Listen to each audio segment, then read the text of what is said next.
这一路的还债生涯，感觉像是一。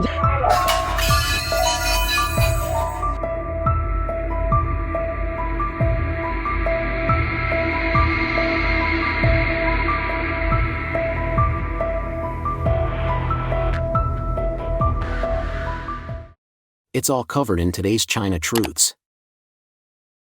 Let me show you who I was before debt crushed me. At just 22, I was already labeled a successful young boss. I owned a construction company and ran a 1,000 square meter clothing factory. I had houses, cash, and assets worth tens of millions. Life looked unstoppable until it wasn't. In the blink of an eye, I lost everything: my house, my money, and even my pride. Now, I have absolutely nothing, and I'm drowning in 4.8 million yuan of debt. Honestly, that was the darkest chapter of my life.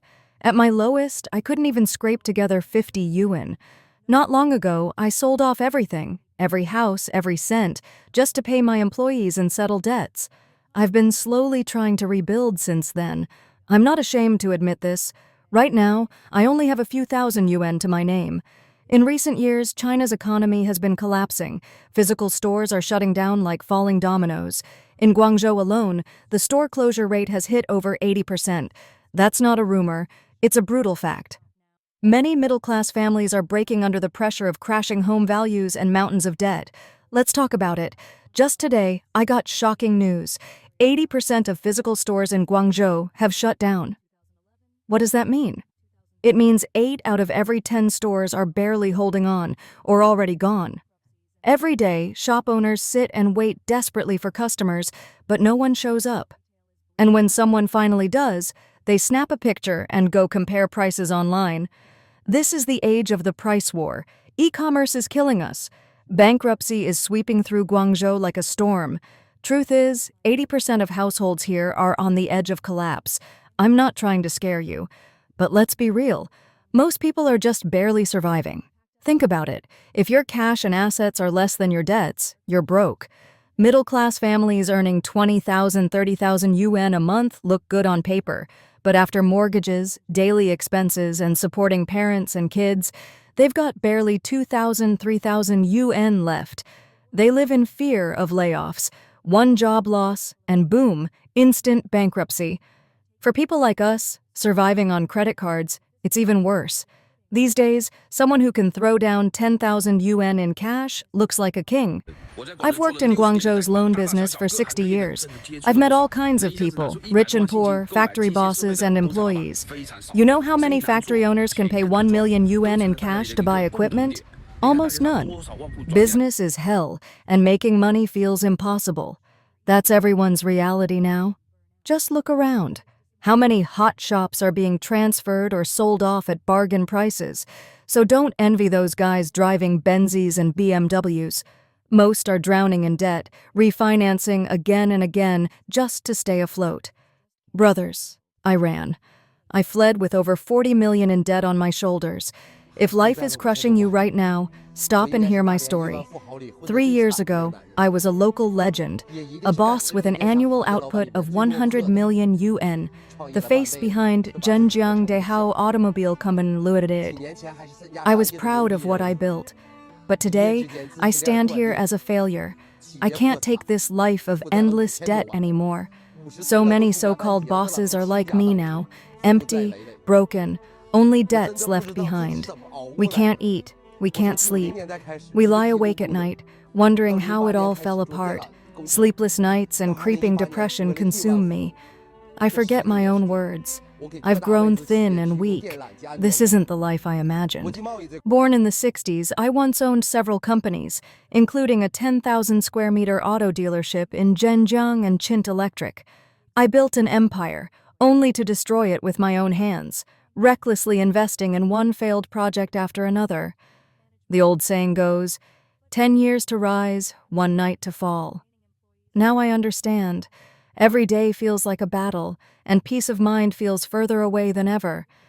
The old clothing industry never imagined it would survive the pandemic, only to collapse in the heat of this summer. Once, there were peak seasons and off-seasons. Now, just one long, endless off-season. Watch how the so-called middle class crumbles into the grassroots. A young couple in Guangzhou watched their 10 million yuan home drop to 7 million in just 3 years. Over 3 million yuan? Gone. They've stopped paying the mortgage. Recently, a woman shared online how she and her husband went from being a model middle-class family to completely bankrupt. Her story was devastating. She works in a neighborhood office. The income is modest, but at least stable. Her husband used to run a small company, earning 300,000 to 400,000 yuan a year. They married in 2017 and scraped together 400,000 yuan for a down payment on a small 3-bedroom in Panyu, Guangzhou.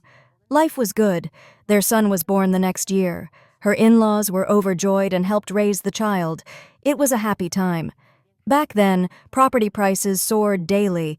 After careful comparison and planning, they sold the Panyu apartment, borrowed more money, and upgraded to a 3-bedroom in Tianhe district at the end of 2019. Price tag, 10 million yuan. Monthly mortgage, 28,000 yuan. But then came the storm. The pandemic hit, and her husband's company shut down in 2021. By 2022, Guangzhou's property market crashed. Their house is now worth only 7 million. "I don't want to stop paying," she said, "but if it goes to auction, we lose even more." So they hang on, just to keep a roof over their heads. The price? She now works part-time after her day job. The child? Raised by grandparents. They went from middle class to survival mode, working multiple jobs just to afford the mortgage, a life they never imagined. But what about you? What would you do? I bought a small 3-bedroom in 2020 over the May Day holiday. It cost just over 2 million yuan with a 600,000 yuan down payment and a loan of 1.44 million yuan, over 24,000 yuan per square meter. A typical post-95 high-level buyer. We post-95s are crushed by mortgages, debts, aging parents, and young kids. We rely on a single income, and somehow even 20,000 yuan a month isn't enough. That 80-square-meter apartment drained our savings and forced us into 400,000 yuan in outside debt. Renovation? Another 100,000 yuan. Today, we still owe 1.3 million to the bank. No one warned us housing prices would collapse like this. A similar apartment in our complex now sells for just 1.4 million yuan. After nearly 5 years, we're sitting on a 600,000 yuan down payment loss and over 300,000 yuan in interest. My husband stays optimistic. At least we've settled down in a first-tier city. That's our only comfort. But if the market keeps falling, many Guangzhou families will truly go under. Already, 1 in 6 families is technically bankrupt, buried by the weight of overpriced homes in high-end districts. And here's the scariest part. Foreclosures in Guangzhou are exploding. Go check Taobao or any listing platform. You'll find everything, from old homes worth a few $100,000 to luxury apartments worth millions. All foreclosed, jobs lost, businesses failed, loans defaulted. Even after selling, many still can't repay their banks. Last year, over 50,000 people opened restaurants in Guangzhou. Now, 70% of them are gone. I thought things were bad in 2023. Turns out, 2024 is just as brutal. Even Monkey Brother kept closing stores after New Year. Shockingly, fewer than 1/3 of those stores had lasted more than 6 months. This year's price war has gone insane. Consumers don't even trust what they're eating anymore. Some people buy set meals for 2 for just 29.9 yuan, eat leftovers the next day, and keep daily food costs under 15 yuan. At least 80% of second-hand car dealers have gone bankrupt this year. Don't doubt it. Just look at how many new energy vehicles are flooding the market. Fuel-powered cars simply aren't in demand anymore. Everything is going downhill. Several banks including China Everbright Bank, Industrial Bank, Ningbo Bank, and Harbin Bank have recently issued announcements regarding the suspension of certain services due to system maintenance of the People's Bank of China. The service suspension scheduled during the period from midnight to 6 o'clock on June 23rd. These banks will suspend services such as electronic channel interbank transfers for individuals during this period.